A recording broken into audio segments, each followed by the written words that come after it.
Hey Rebels, welcome to Blasphemous Nutrition. Consider this podcast your pantry full of clarity, perspective, and the nuance needed to counter the superficial health advice so freely given on the internet. I'm Amy, the unapologetically candid host of Blasphemous Nutrition and a double-degreed nutritionist with 20 years experience. I'm here to share a more nuanced take on living and eating well to sustain and recover your health. If you've found most health advice to be so generic as to be meaningless, or so extreme that it's unrealistic, and you don't mind the occasional F-bomb, you've come to the right place. From dissecting the latest nutrition trends to breaking down published research and sharing my own clinical experiences, I'm on a mission to foster clarity amidst all the confusion and empower you to have the health you need to live a life you love. Now let's get started. Oh my goodness, folks. Welcome back to Blasphemous Nutrition. I am happy to be back behind the mic to give you the latest. If you're new here or simply forgot who the hell I am because it's been a hot minute, I'm the slightly naughty and sometimes scandalous host of Blasphemous Nutrition, Amy. And I am probably the most enthusiastic professional produce promoter you have ever known. And today I am going to talk about produce. I feel like so much of the last year I was really emphasizing protein and why protein is so crucial for our health. And the rest of the internet has finally caught up with me. So I'm going to switch gears and discuss the second of the two questions that I ask you to ask yourselves when you sit down to a meal. The first question, of course, being, where is my protein? And the second question being, where is my produce? It is clear to me that hardly anyone in the English-speaking Western world asks themselves that question, as produce intake in industrialized nations is pretty abysmal. Now, most governments do recommend that we get 5 or more servings of vegetables and fruits daily. And 90% of the American population neglects to meet that minimum. 70% of Australians are falling short, and 2/3 of UK nationals and the Irish population is neglecting to get their 5 a day. Now, that said, the 5-a-day guideline is not actually the bar that we should be aiming for if we want to do everything possible to ward off disease. Science supports closer to 10 servings, double that 5-a-day guideline, as being needed for optimal health benefits. Now, when assessing population data, there are multiple studies that indicate the more vegetables and fruits that we eat, the greater the benefit to our health. Collectively, the research caps out at 10 servings a day, not because more servings of vegetables have not been shown to be better, but simply because there's not enough people out there eating more than 10 servings of produce a day to ascertain whether consuming more than that has any additional benefit. So, given the fact that many people struggle to get even 2 to 3 servings combined of fruit and vegetable a day, leveling up to 10 servings is no small task. And honestly, it isn't something that I recommend to most people straight out of the gate as an initial goal. Aside from being a radical change in how you look at your meals, it can also be somewhat distressing to the digestive system as it struggles to adjust from minimal amounts to maximal amounts. So if you're aiming to increase your produce intake, you do want to do it in a gradual, incremental approach rather than jumping all in and going full board with injecting massive amounts of fiber into your system.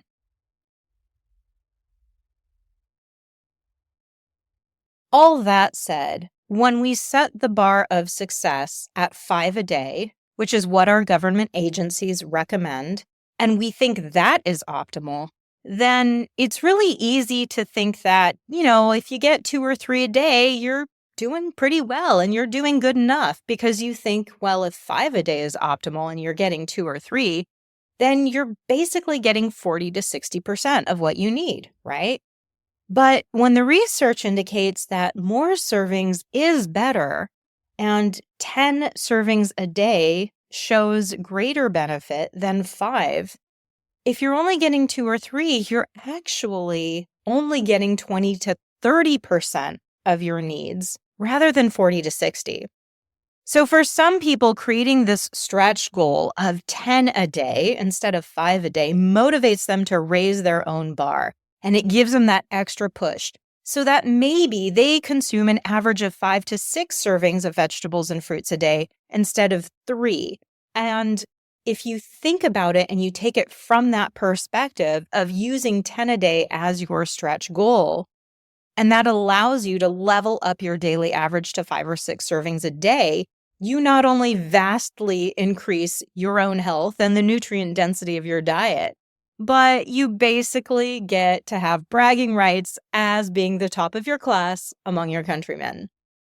Now, last autumn, I spoke with Sarah Ballantyne on this podcast, and she said that the magnitude of benefit does slow down after 5 servings.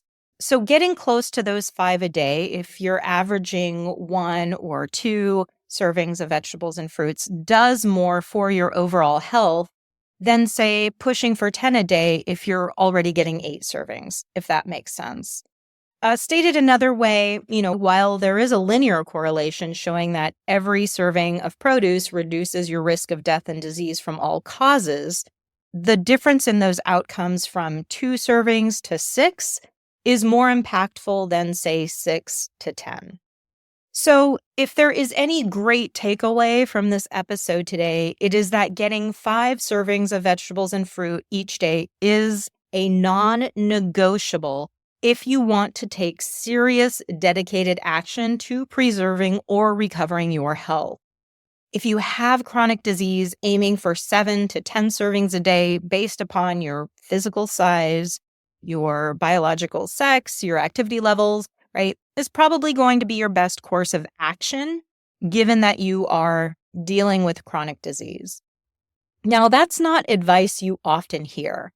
And I think that most people believe that if the baseline is so low, being 2 to 3 servings a day at best, then being radically honest and transparent about how far off the mark we are will ultimately scare people away and they'll just throw in the towel. Regardless of whether or not the greatest gains come from those first 5 servings of produce, I think all of us are given a disservice if we neglect to disclose that the benefits keep accumulating even if we consume more than 5 servings a day. Let's give the rock stars an opportunity to excel by letting them know it is in their best interest to do so. But hey, don't take my word for it. Let's talk about the research. High produce intake is linked to lower risk of chronic diseases, including 9 of the top 10 causes of death in the United States. When I was doing my master's program and finishing my capstone paper, I looked at the research on produce consumption and the risk and severity of disease for the top 10 causes of death in the US. The only thing I could not find research for was accidents. Whether it's cardiovascular disease, type 2 diabetes, cancer, neurodegenerative diseases, pulmonary diseases, pneumonia, even suicide, consuming produce lowers the risk and severity of that affliction. Now, in meta-analysis and systematic review of 95 population studies across Europe, Asia, the US, and Australia, found that 800 grams of produce a day, which is basically those 10 servings, reduces premature death from all causes. Now, when it comes to cancer, the meta-analysis that I'm discussing showed that the preventative aspects reached a peak at about 600 grams a day, but with regards to all other causes of mortality, benefits kept going. For every 200 grams, or about 1.5 cups of produce consumed each day, your relative risk of heart disease, stroke, cardiovascular disease, cancer, and overall death decreases by varying amounts, ranging from 3% to 18%, depending on that disease. Now, when they compared people who eat 500 grams of produce a day, which is about 3 to 4 cups, versus those who are eating very little, less than 2 ounces a day, the relative risk reductions are even higher. So compared to those who eat hardly any vegetables or that soggy iceberg lettuce on the Big Mac, right? And that's all the veg they get in a day. If you take those folks and you compare them to individuals who are eating 5 or so servings of produce a day, the relative risk reductions are even higher compared to those who eat hardly anything. Those who get 5 a day have a 28% reduced risk of heart disease, 27% reduced risk of dying from any cause. Now, when we jump up to those 800 grams a day, those 10 servings a day, the benefits increase further with about 31% lower risk of death from any cause at all. Now, I want to make a very important distinction here. Relative risk, which is what I'm discussing, is not absolute risk. When we are looking at observational studies, it is impossible to assess absolute risk reduction. So what's the difference? My friends, the devil is in the details as always. And this is super, super important when you are looking at any piece of research or anything that the media is talking about. When they are talking about risk reduction, they are nearly always discussing relative risk reduction, not absolute risk reduction. And that tends to exaggerate the benefit. So what is the difference? Relative risk reduction measures how much eating more fruits and vegetables lowers the risk of disease compared to the baseline group that consumes little to none. It's really useful for comparing risk between groups, right? So those who eat hardly anything versus those who get 5 a day. But it doesn't tell you your absolute risk. That is dependent upon individual factors like your age, your genetics, your lifestyle, and so on. So let's translate this into something more concrete.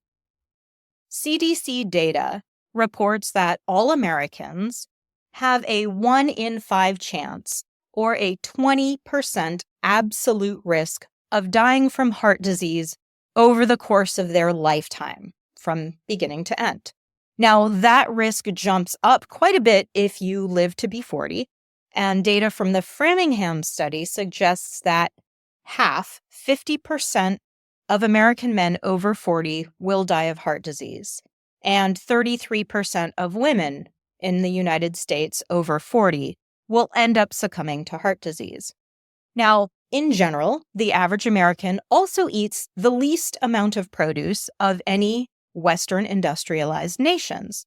So, using the CDC data, Americans who consume very little produce have a 20% absolute risk of heart disease over the course of their lifetime.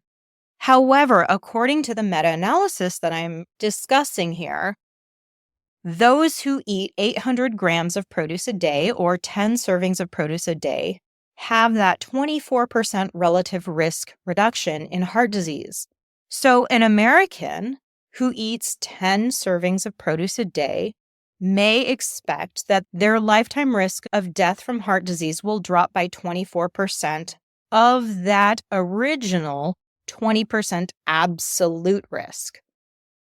And this is where we do the math, which at least for me is very difficult to do when listening to a podcast rather than seeing something written down. So I'm going to do all that for you.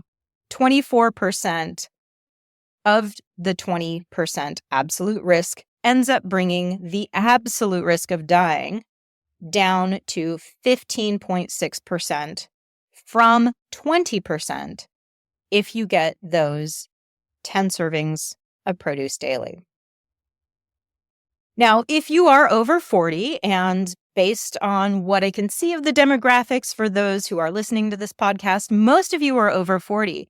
So let's see what your risk reduction is. If you get 10 servings of produce a day, and you're an American male over 40 with that 50% absolute risk of dying from heart disease, your absolute risk drops from 50% down to 39%, or an 11% reduction in absolute risk.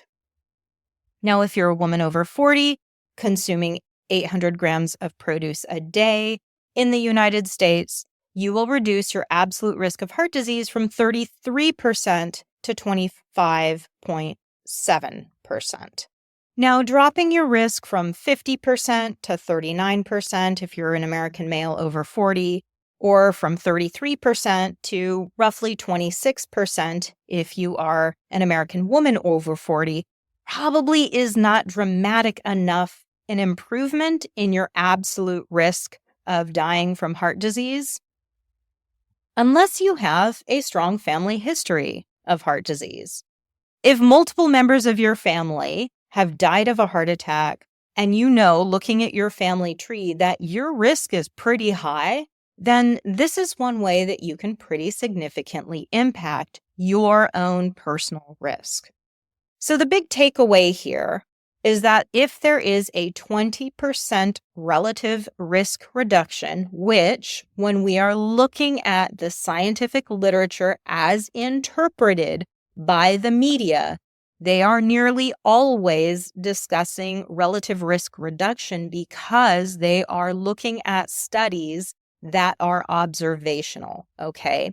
So that does not mean your chance of dying is 20% less. It means your chance of dying is 20% less than it would be otherwise, based upon your own personal lifestyle and genetic risk.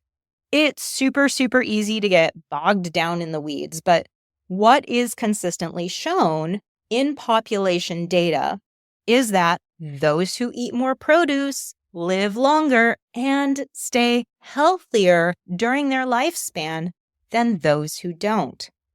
The greater your personal risk of chronic disease, or if you already have a chronic disease, the more impactful produce can be in your life. And here's the deal. It's not just for those who have chronic disease or a high risk. If you live with general undiagnosed malaise, there can be a massive impact as well. I see this every week in clinical practice. Every day I see at least one client who does not have a diagnosed disease that they are living with, but who is just aging in a way that they're not excited about. They're tired. They have chronic low levels of aches and pains that they just assume are because they're getting older. They struggle with anxiety and depression and mood swings, and they just don't feel as vital as they know they could be. Produce is often huge for even this population who is just kind of feeling shitty day to day, okay? It doesn't just help reduce reliance on over-the-counter medication or prescription medication, but it also improves your quality of life as measured by your energy, how easy it is to get up in the morning, how stable your energy is throughout the day, your overall vitality, your willingness to do something after work hours because you have the desire and energy to do it. Even clarity of mind, your ability to focus during work, your ability to stay present for your family outside of work. These are all things that I see happen when people consume more produce than their current baseline. Now, that which I observe in a clinical setting is not always proven in the research. However, the research does show strong associations between a high produce intake and better mood, as well as reduced severity of disease in those who already have a chronic disease such as diabetes or kidney disease. And what is it about produce that makes such a difference? There are, I am positive, and this is a hill I will die on, I know that there are probably multiple factors that have yet to be discovered in these foods. However, there are several compounds that we already know about that do make a difference. Vegetables and fruits are rich in polyphenols, flavonoids, and carotenoids, and these reduce inflammation in the body. Chronic inflammation is a root cause of metabolic dysfunction that can lead to diabetes, heart disease, as well as chronic joint pain and autoimmune disorders. Consuming an anti-inflammatory diet rich in produce helps balance the immune response so that it is better able to combat inflammation. And there are a multitude of compounds in produce that help support this more balanced response.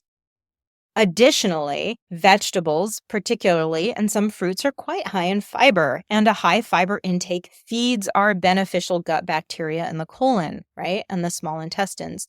Our gut bacteria play a huge, huge role in immune system health and keeping our immune system in balance so that it shows up to put out inflammatory fires, corner nefarious bacteria and viruses and pathogens that could cause disease, but does not go out of control and burn the whole fucking building down in the process, right? That is out of control inflammation, is not what we're looking for. So when we have a diverse, abundant population of beneficial bacteria in the gut, it's like having the foundational support to enable a fully staffed fire, police, and medical crew to quickly and competently deal with any emergency when it arises. Think the opposite of Los Angeles, okay? Now, while whole grains get touted for their high fiber content, vegetables, fruits, and beans deliver a much more powerful punch than grains do. So, yeah, oatmeal's good, but your produce ultimately is better. Having a diversity of fiber sources is also key to maintaining that happy, healthy microbiome. Taking a spoonful of Metamucil each day and calling it good is not actually a complete and comprehensive plan for gut health, even if it's the only thing that your primary care provider knows to tell you.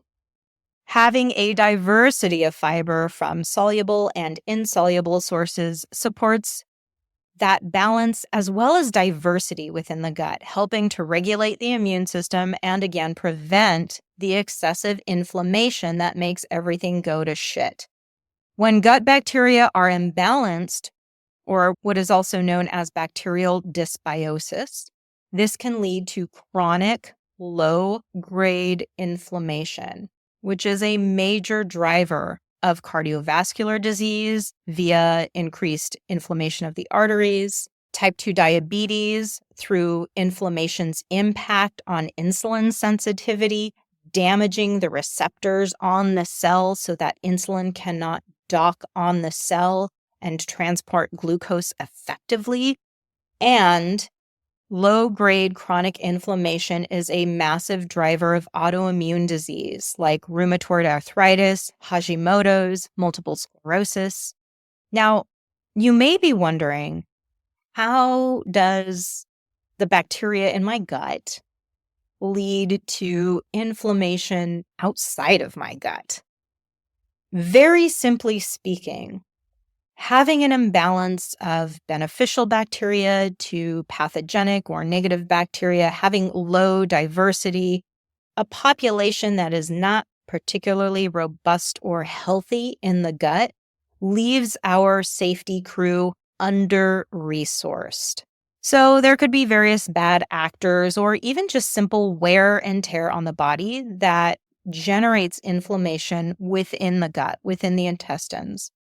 And this weakens the integrity of the intestinal wall, allowing compounds, including inflammatory compounds or immune activating compounds, to travel from the gut into the bloodstream.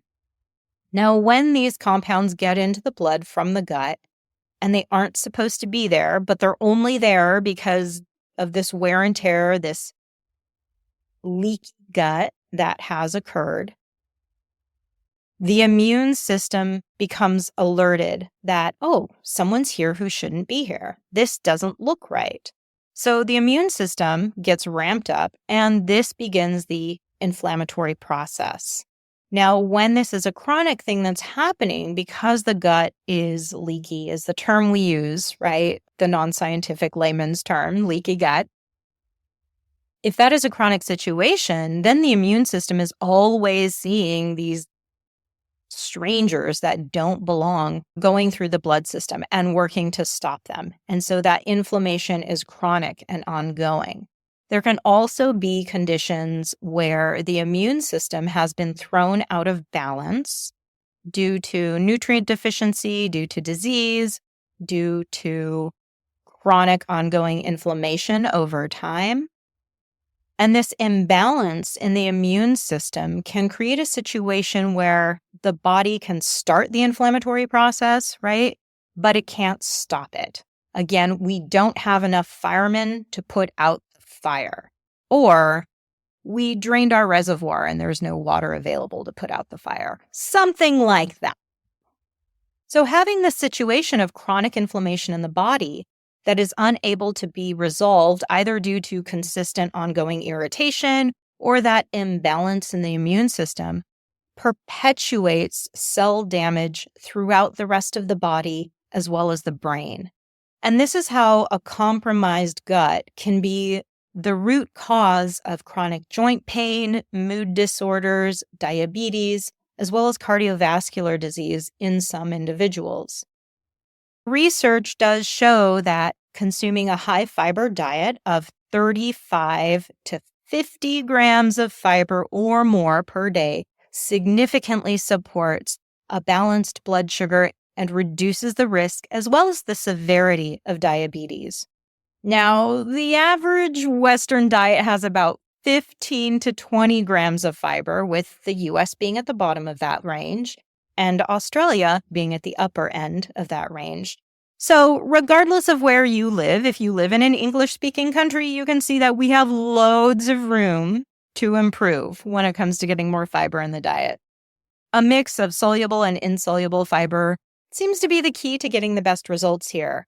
It's a melange of what my Midwestern farming ancestors would have referred to as roughage. Roughage resists digestion. It adds bulk to our stool. It is found in leafy greens, fruit skins, and beans. Soluble fiber soaks up water and it turns into this gel-like viscous substance. You can find soluble fiber in most fruits and vegetables, as well as oats, avocados, flaxseed, psyllium husk. That is your Metamucil, my friend, as well as beans and nuts. Now, fiber and phytonutrients found in vegetables and fruits do help regulate our blood sugar.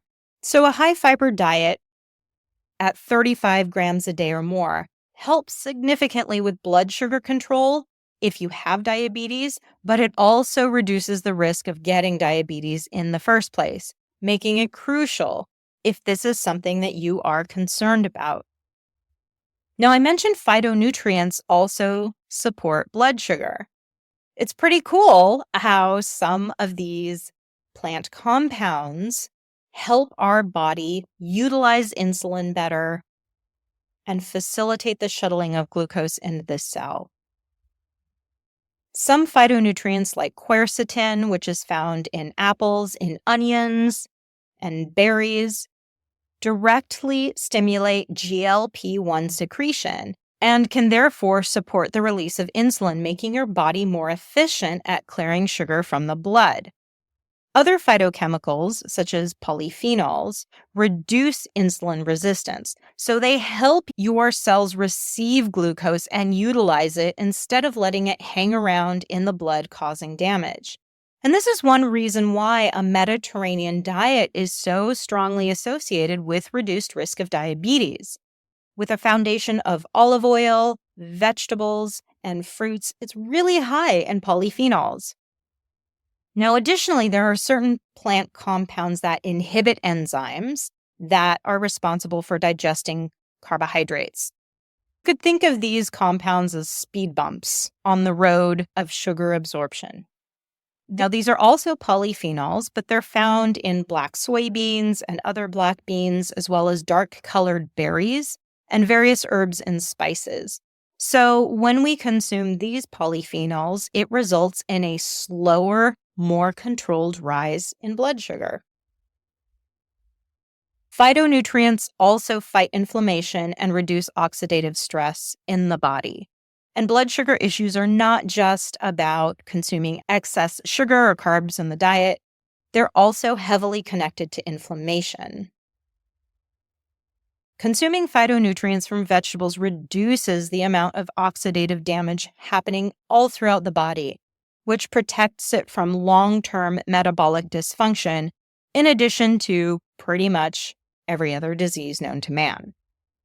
Now, you may be wondering what phytonutrients pack the biggest punch. Where do I want to go to get these phytonutrients?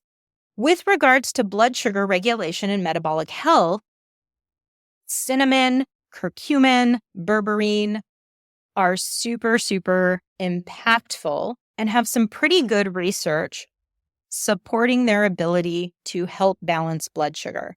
Cinnamon contains a phytonutrient called cinnamaldehyde, and it boosts our insulin sensitivity to help keep blood sugar levels steadier.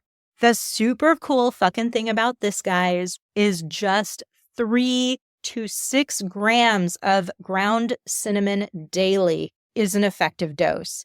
It is really, really doable. That's less than half a tablespoon of ground cinnamon a day.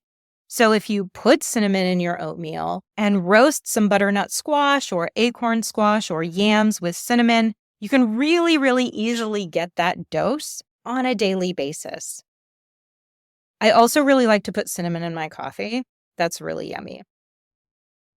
Curcumin is the compound that is found in turmeric, and it improves glucose tolerance and helps with long-term blood sugar regulation, even lowering hemoglobin A1C over time. So this phytonutrient is responsible for turmeric's really bright color, okay? And it has very, very potent antioxidant and anti-inflammatory effects in the body. This is how it is believed to improve insulin resistance and lower blood sugar over time. Berberine is a supplement derived from plants that we don't eat, like golden seal, Oregon grape, philodendron. And so it is consumed in supplement form. There's quite a bit of long-standing research on berberine's impact on blood sugar and its ability to lower blood sugar. It seems to be able to do this by increasing insulin receptor sensitivity, similar to many glucose-lowering medications. So berberine can lower fasting glucose levels as well as post-meal glucose levels in individuals who have diabetes as well as those who do not. It is interesting to note, too, that there is some research suggesting that polyphenols and fiber, when consumed together, as they're found in unprocessed plant foods, slow down glucose absorption even better due to their prebiotic effect in the gut microbiota. So do put cinnamon in your oatmeal, add turmeric to your stir fries, and if you take berberine, do so with a high fiber meal to potentially compound the benefits of these phytonutrients. So while all this research is super duper exciting, the reality is we definitely need more clinical studies before we can say swap out medication for supplements. I'm not recommending y'all do that. That's not a great idea. If you want to reduce your reliance upon medication, you need to work very closely with a healthcare provider to do so safely and to ascertain if that is even realistic in your situation. There are a multitude of factors that impact absorbability as well as dosing of supplements, and they don't all work for everybody. But all that said, adding more cinnamon to your oatmeal and generally increasing the phytochemical power of your diet, there is zero downside to that. At the end of the day, what really matters is what happens to you, not what the research shows. And for multiple years, I've led produce-focused challenge groups online and have worked one-on-one with clients to increase their produce intake as a tool to meet their goals, whatever it is that they're coming in to see me for. And what I consistently see is that when individuals increase their produce consumption, they have more stable, improved energy. They have reduced cravings for sugar. And some of them also end up with increased cravings for vegetables, and it always freaks them out, but it makes me laugh every time. There is often also reduced signs of inflammation, less joint pain, faster wound healing, more stable moods. Additionally, many of them are able to reduce the dose of medication that they take, whether it's Tylenol for a headache or digestive meds to keep things going, or even lowering their need for blood pressure and blood sugar medications. So I want to reiterate too that these benefits don't just happen if someone reaches 10 servings of produce a day. They typically occur at smaller doses. The key is consistent daily dedication. And when individuals go above 4 or 5 servings a day, upwards of 6, 7, 8 servings of produce a day, I do definitely see more significant changes in their biology and physiology. So, what does 800 grams a day of produce look like? Again, that's 10 servings. And honestly, if you're confused about what a serving of vegetables actually is, it's for a damn good reason. Even the research is inconsistent about what it calls a serving of vegetables, which I found absolutely infuriating when I began diving into produce and its effect on the body in grad school.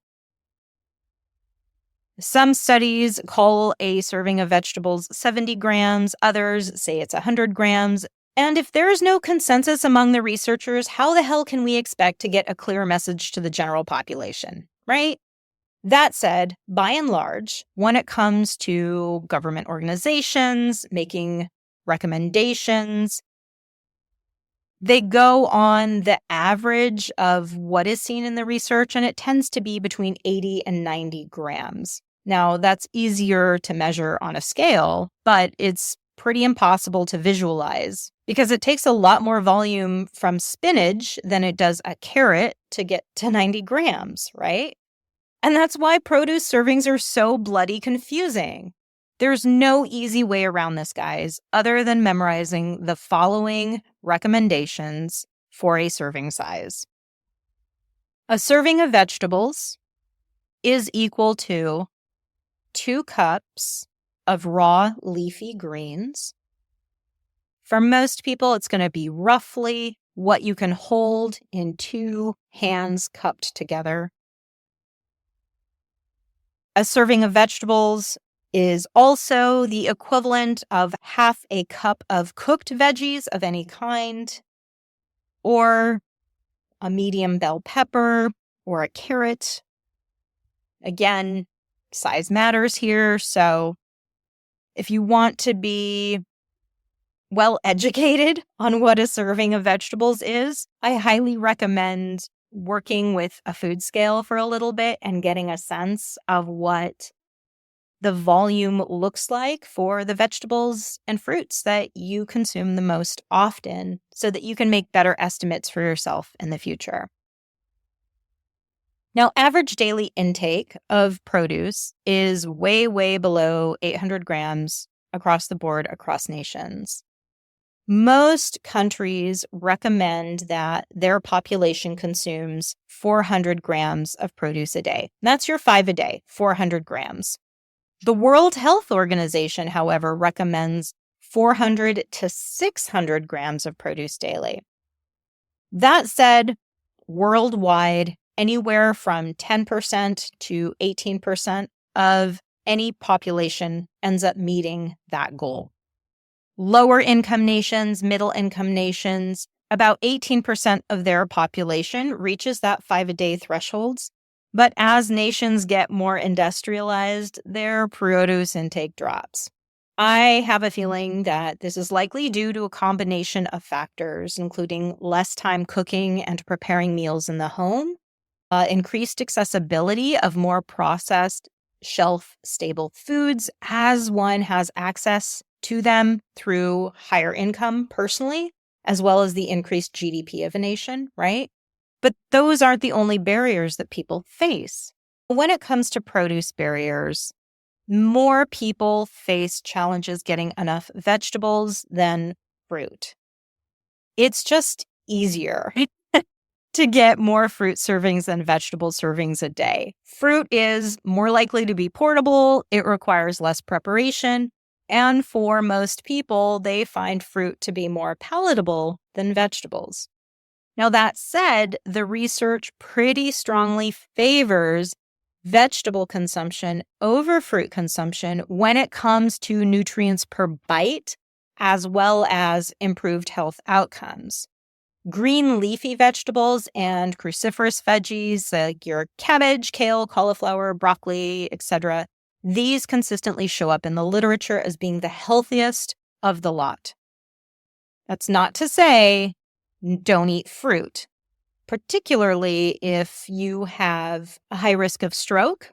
Citrus fruits are very, very helpful at stroke prevention.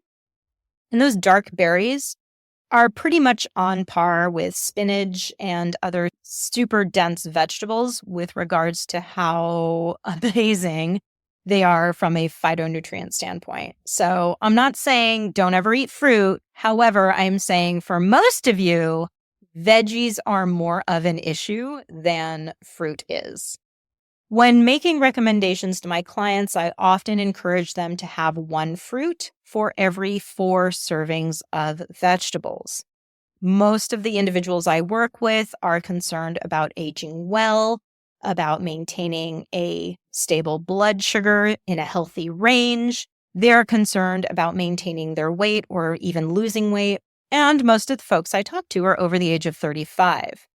If you're younger than that, or you're in a stage of life where there's a lot of growth, like childhood or pregnancy, you'll do fine with 2 servings of fruit per every 3 veggies. Again, especially if those fruits are coming from the citrus family or from berries, because the research does show this is optimal. Those fruits really shine when it comes to cardiovascular and brain health. And if your 3 veggies come from greens and cruciferous veggies, and you're rocking the Casbah. The devil really is in the details, and I want to emphasize there are no rigid, hard, and fast rules to life, folks. With any recommendation, you need to assess where you are at currently, what your personal goals are, and what is reasonable and realistic for you at this time, and move in that direction. If you don't like greens and you hate cruciferous veggies, just find a damn vegetable you like and eat more of that. I'm not going to get picky, okay? Basically, across the board, we all need to be eating more vegetables. And I'm going to harp on that because fruit, while we don't get enough fruit either, veggies are really where we are slacking hardcore and paying the price in a big way. That said, there are reasons for that, right? Whether you don't feel you have enough time to prep veggies, or you find that the taste or the texture is a challenge, There are many obstacles that a lot of us face when it comes to consuming more veggies. The amount of prep time that produce takes is the most common obstacle that people come to me with. But here's the great news. There has never, in the history of recorded time, been a more convenient place in time or way to increase your produce intake as there is now in the industrialized modern world. We've got freezer options. We have pre-cut fresh produce in grocery stores. We have delivery boxes of high produce meals that can show up at our front door, mostly prepared. It's pretty fucking amazing, folks. I'm loving it. There are so many more opportunities now that take a great deal of prep work out of consuming produce.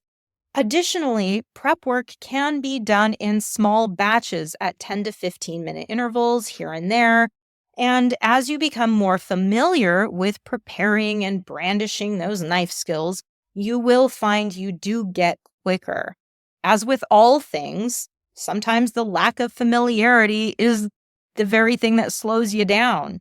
And the best way to get out of that intimidation is through the experience itself.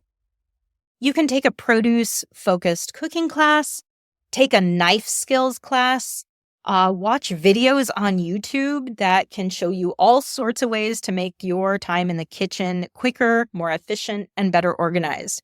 There's lots of workarounds here. You just need to look for those opportunities, ask questions, do some research, and stay committed and determined to make the improvements, and it will totally happen. Now, aside from buying pre-washed, pre-chopped veggies or frozen veggies, you could also batch cook and roast large portions of vegetables and have them on hand to toss into soup, stir fries, or lunch bowls throughout the week. This is one of my favorite hacks. So I'll take a cookie sheet and I'll have several different veggies on there. I'll divide those vegetables into 2 or 3 sections on that cookie sheet and season them in 2 to 3 different ways. So that way I have some flavor variety because I get bored very easily and I like to shake things up. Additionally, if you are making larger portions, you can freeze extra for later, and that's another great way to save time. You're in the kitchen doing some prep work anyway, so make more than what you need and toss it in the freezer for later, or when you simply don't feel like cooking, right? Your future self will thank you, I promise. And this is a great tactic for soups, for casseroles, as well as individual ingredients like roasted carrots, diced onions, or wilted greens that haven't yet gone bad. You just want to use whatever you have frozen into a cooked dish, not a raw one, because freezing completely changes the texture.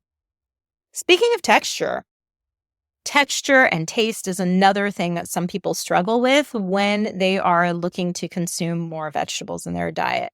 Some of this may just be due to lack of exposure or being exposed to situations where those vegetables were really poorly prepared.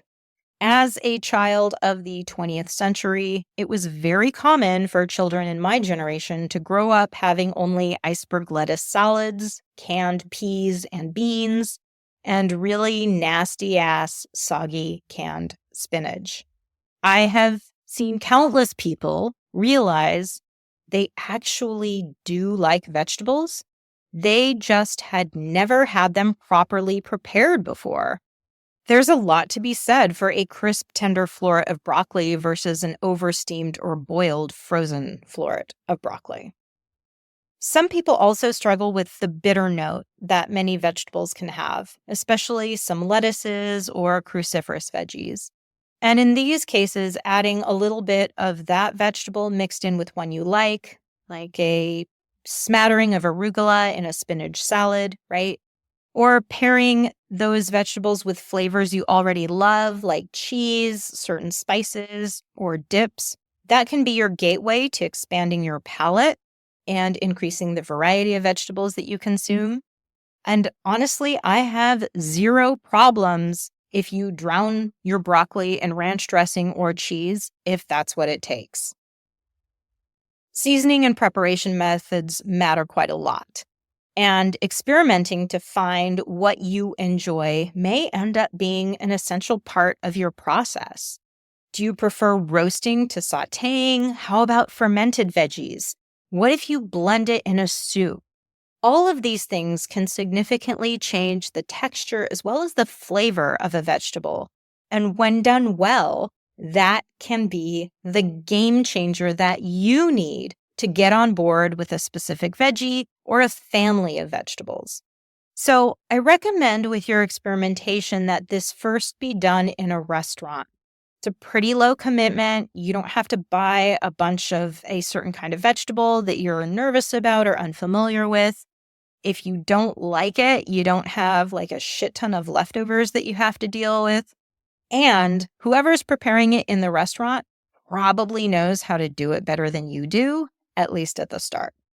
So try a new vegetable in a restaurant or one that, you kind of don't really like it, but the way that it sounds on the menu might be passable. That's all we're looking for is passable. You don't have to love it. You just have to be willing to eat it. Over time, your palate will adjust and expand to that particular flavor. And as you get more acclimated to it, you'll find that it doesn't taste as bad as you remember it. And you could even grow to like it. So find something at the restaurant, give it a try it a couple different times. And then if you feel up to it, work on recreating that recipe at home as you get more comfortable cooking or as you feel more confident with that specific vegetable. But only if you want to. If you just want to eat it out at a restaurant because you don't cook, that's great. Let other people do that work. I don't care. Just eat your vegetables. One other thing that a lot of people are concerned about is food waste, as well as storing, because veggies take up a lot of room in refrigerators. And if you live in a city or you live outside of North America, your storage space may leave a lot to be desired. If you have very little storage and you need to go to the grocery store more often, start to integrate those trips to the grocery store more intentionally with your existing daily routines and habits. You can keep an ongoing living list of things that you need on your phone. So when you're running low on produce or other essentials and you need to go to the grocery store, it will help you become more efficient on those trips out. If you do not have a lot of storage, you'll also want to be more intentional with rotating your veggies in strategic ways, like using your fresh produce first and always having frozen on hand as a backup. Now, if you live up north or way south during the winter, you can store some of that produce outside in a box that is animal proof. Or, if you have a terrace, don't forget that the outdoors can make a wonderful refrigerator or freezer during certain times of the year. I definitely do take advantage of that for the winter holidays and often use my terrace as a backup refrigerator if I'm doing a lot of food prep. Additionally, longer lasting, more robust vegetables, especially those that come into season in the autumn and winter, like carrots, beets, cabbage, winter squash, use those in the last part of the week and plan on using more delicate produce like mushrooms, berries, and lettuces earlier in the week since they go bad more quickly. And they also are less likely to get shoved in the back of the fridge and forgotten about if you use them first. Now, with any new endeavor, there will be more thinking, more strategizing, and more planning at the start to develop whatever system is going to work best for you. But eventually, it will run in the background alongside other routine habits that you don't really think that much about anymore. Now, when it comes to strategically increasing your vegetable intake beyond what is habitual, which I'm assuming is anywhere from 1 to 3 servings a day, there are a couple of key strategies that my clients have found very helpful. First, you want to front load your day. Whichever meal, be it breakfast or lunch, is your first meal of the day, make sure you put vegetables in that meal. And that will help prevent you from having to play catch up later on. It also puts your body in a really great place for better blood sugar management throughout the day, preventing higher peaks and lower valleys, even in subsequent meals, if you start the day with a high produce meal. So add a couple handfuls of spinach to your eggs. If you make a smoothie in the morning, put in a couple handfuls of greens or a cup of frozen cauliflower or some zucchini in there. Avocado toast can be a great way to get a high fiber produce item first thing in the morning, especially if you want something quick heading out the door. Doubling up on your vegetables at meals is another easy way to increase your produce consumption that doesn't take a lot of extra thinking. Instead of preparing a single vegetable serving at dinner, make it 2 to 3 different types or double your serving if you're dining out. For instance, I love having Vietnamese pho in the wintertime, but I always order my pho with extra veggies. And this helps displace some of those noodles, right? Often when I order pho and I get extra veggies and extra protein, that huge bowl of soup will last me 3 meals, which is kind of awesome. Another way to get more produce in, particularly if you have a sensitive palate or you live with children who don't like veggies, you can blend them into smoothies, right? So in addition to leafy greens, which are often used in smoothies, you can add zucchini, you can add canned pumpkin or cooked carrots. Even frozen cauliflower is fantastic in smoothies. Mixing shredded veggies into meatballs, meatloaf, burgers, that's another really great way to get some veggies in. And that was a strategy that I used a lot when my son was a toddler and on this veggie hatred kick that was emotionally devastating for me to live through. It was a hard time, folks. I struggled. I struggled a lot for a year and a half. But it paid off because now the dude eats raw purple cabbage as a snack, and I have to tell him no and prevent him from eating all of the bell peppers in the house as a snack when he gets home from school because I need them for dinner. So it did pay off in the end. Stay strong, fellow parents. Stay strong. You can also mix shredded veggies or blended veggies into a marinara sauce as well. That works quite well for people who tend to have textural issues more so than people who have very, very sensitive flavor palettes. But again, mild vegetables like zucchini or sweeter vegetables like roasted carrots can often be worked into some of those meat dishes more successfully than, say, cauliflower or broccoli, which has both a pretty fibrous texture as well as some strong flavors. Another way to get more veg in is to make veggies your snack of choice. You got hummus, you got guacamole, tahini, almond butter, peanut butter, ranch dressing, onion dip. Like there are a lot of options for you to dip your veggies in. Find a couple that you like and let that be your motivation for consuming more snap peas, baby carrots, baby bell peppers, cherry tomatoes, Persian cucumbers. All of those are very, very low prep veggies. You can just open up the bag, rinse them, and go. Or you can snack on kale chips or pre-cut broccoli or cauliflower. Lots of great options now, guys. So, I mean, I don't want to say no excuses, but, compared to your grandparents and great-grandparents, you really don't have any excuses. Keep it convenient. We have this option in our life now. Make the most of it, okay? Use ready-to-eat options like salad kits. Get those pre-cut veggies. Buy pre-made soups from the deli that are vegetable forward. Oftentimes, the biggest obstacle that we have is the one between our ears.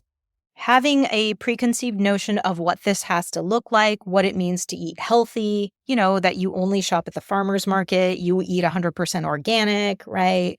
It's only grass-fed or bust, or you have to prepare a whole week of meals in one afternoon. If you are attached to this process being so rigid and so perfect, you are setting yourself up to fail. The Instagram vision of healthy eating requires more time, more money, and more desire than most of us have at our fingertips. So instead of thinking that this process has to look a certain way, or that whatever planning strategy is being presented as a one-size-fits-all plan is the only option there is, look for the tiny cheats that get you closer and closer to a singular objective: eating a minimum of 5 servings of vegetables and fruits every day. I am not asking you to, nor do you need to, overhaul your diet overnight. Let's just begin by adding more. Add it at the first place you find it, and then start looking for it in other places. Use that question: where is my produce? At the start of every meal and every snack, and this will get your brain trained to look and find options throughout the day. If you want my support and access to my unique, customized strategy to level up your produce intake, I do encourage you to get on the wait list for my next Veg Hunter experience. But in the meantime, be sure to get my free 5 ways to 5 a day guide for easy, actionable strategies to increase your produce consumption to 5 servings a day. Now, the key to this is not perfection, it's consistency. Keep keeping produce top of mind, day in, day out, and continue to look for ways to fit it into your life rather than expecting your life to magically open up in such a way that produce finds its way to you. You need to stay a veg hunter, stay on the prowl, and always be on the prowl. And then you'll start to discover all of the places in the world that vegetables are hiding and all of the different kinds of vegetables that you can hunt down and collect for your daily fare. Folks, that's it today. I did not expect that I would talk so long about veggies, but that's actually pretty consistent and on brand because when it comes to veggies, I do get really excited. And it's been a long time since I've talked about this particular passion of mine. So thank you for listening. Again, download that guide, 5 ways to 5 a day, so you can get started elevating your produce consumption today. And if you have not yet written a review, I would love to hear from you. An honest review, please. And be sure to like and subscribe to the podcast so you can continue to get more blasphemous nutrition dropped into your ears as soon as that episode is released. Until next time, my blasphemous buddies, romaine, calm, and keraton. Any and all information shared here is for educational and entertainment purposes only and is not to be misconstrued as offering medical advice. Listening to this podcast does not constitute a provider-client relationship. Note, I'm not a doctor nor a nurse, and it is imperative that you utilize your brain and your medical team to make the best decisions for your own health. The use of information on this podcast or materials linked to this podcast are at the user's own risk. No information nor resources provided are intended to be a substitute for professional medical advice, diagnosis, or treatment. Be a smart human and do not disregard or postpone obtaining medical advice for any medical condition you may have. Seek the assistance of your healthcare team for any such conditions and always do so before making any changes to your medical, nutrition, or health plan.